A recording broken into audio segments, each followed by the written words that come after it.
I rise to support the amended motion moved by the member for the Whitsundays. The member for Gladstone spent a lot of time over there talking about chicken, but I think the only chickens here are the Labor Party who refuse to do anything about youth crime for a decade. And the vote of no confidence that we'll talk about now is the vote of no confidence that the Queenslanders gave the Labor Party when they showed Labor the door in 24. It is no secret that crime is one of the biggest issues facing far north Queensland, and those opposite said it was a media beat-up. Those opposite said, let's make detention a last resort. And now we have serious repeat youth offenders in our region, especially in far north Queensland. Crime impacts our region in far north Queensland daily. Hardworking people have their cars stolen. Small businesses suffer countless acts of theft, vandalism and loss of business due to crime. Kids have their bikes stolen, their scooters stolen and their mobile phones stolen on their way to school. Women have their bags and their cars stolen while they are simply walking to their cars with their groceries. Those opposite don't like talking about crime. Those opposite believe that youth crime was a media beat-up, and those opposite, including the member for Cairns, voted for detention to be a last resort. The member for Cairns couldn't even turn up to a youth crime crisis rally that was held in Cairns when our community was hurting significantly after a husband and wife had the most horrific crime occur to them in the middle of the night, and it still has our community hurting. Who turned up with me? The member for Mulgrave. Who turned up for me? The Minister for Youth Justice and Victim Support and Corrective Services. Who turned up for me and the community of Cairns? The Minister for Families and Seniors and Child Safety. Who turned up from this side? No one.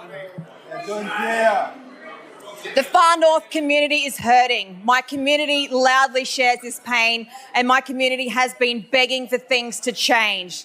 These pleas fell on deaf ears with the previous Labor government, and unlike those opposite, our government is listening and acting and delivering, and we have been doing so for the last 10 months.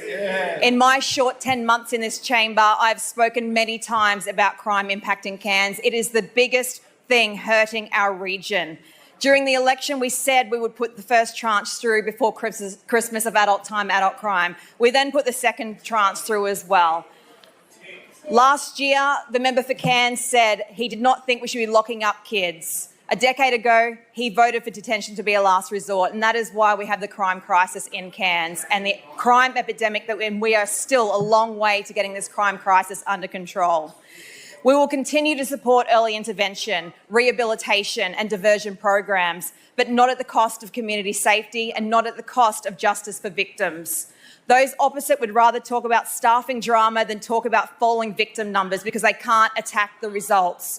It shows that when the LNP are delivering reform, the opposition tries to distract with gossip. They're raising claims about staff turnover, not because they care about staff, because they seriously don't, because they've ruined so many small businesses, but because they want to undermine someone who is getting real outcomes. If they can't challenge the record, they try to challenge the person. Attacking someone's credibility is often the Member for Barron fallback. River, just pause. The level is too noisy from all sides. Member for Barron River. Attacking someone's credibility is often the fallback when you can't attack their results. Before entering Parliament, the Minister was a lawyer. She worked as a federal prosecutor. She has a strong understanding of legal justice and safety issues. Her important role combines youth justice, victims' rights, corrective services, and she has one of the heaviest portfolios with high demands and high stakes. Her ministerial charter letter explicitly tasks her with delivering on restoring community safety, putting victims front and centre, ensuring early intervention and rehabilitation, and enacting laws that align with the community's expectations for consequences for actions and protecting our community. This side of the chamber work every single day to restore safety for Queenslanders, and those opposite can't challenge the record, so they are trying to challenge the person, but it tells us that we are well and truly on track. We have been doing lots, and in Cairns, I'm really excited about the $40 million youth justice schools that we're doing, one in Cairns and one in southeast Queensland. We've got $560 million investment in newly early intervention and crime prevention rehabilitation programs, and I can't wait to see those ones delivered in Cairns. Yeah.